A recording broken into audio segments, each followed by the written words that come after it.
আমরা নৈনিতালের একদম লেকের ধারে একটা রেস্টুরেন্টে বসে আমরা আমাদের লাঞ্চ সেরে নিয়েছিলাম। চলো দেখে নাও আমরা সেদিনকে কী কী লাঞ্চ করেছি। একদমই লেকের ধারে রেস্টুরেন্ট, খুব সুন্দর একটা অ্যাম্বিয়েন্স।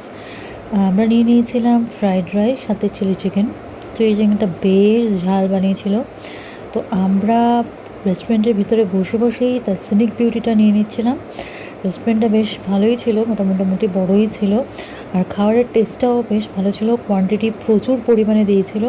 দেখো, আমরা 2 প্লেট ফ্রাইড রাইস নিয়েছিলাম, আর এটার মধ্যে দেখো অনেকটা ফ্রাইড রাইস দিয়েছে, মানে আমাদের খেয়েও বেশি হয়ে গেছে। তো 2 প্লেট ওই জন্য নিয়ে নিয়েছিলাম, আর 1 প্লেট চিলি চিকেন নিয়েছিলাম। আমাদের পেট একেবারে ভর্তি হয়ে গেছিলো, কোয়ান্টিটি প্রচুর দিয়েছিল। তো আজকের ভিডিও কেমন লাগলো অবশ্যই আমাকে জানাবে। ভিডিওটা ভালো লাগলে তাকে লাইক, কমেন্ট, চ্যানেলটাকে সাবস্ক্রাইব করে প্লিজ আমাকে সাপোর্ট করো।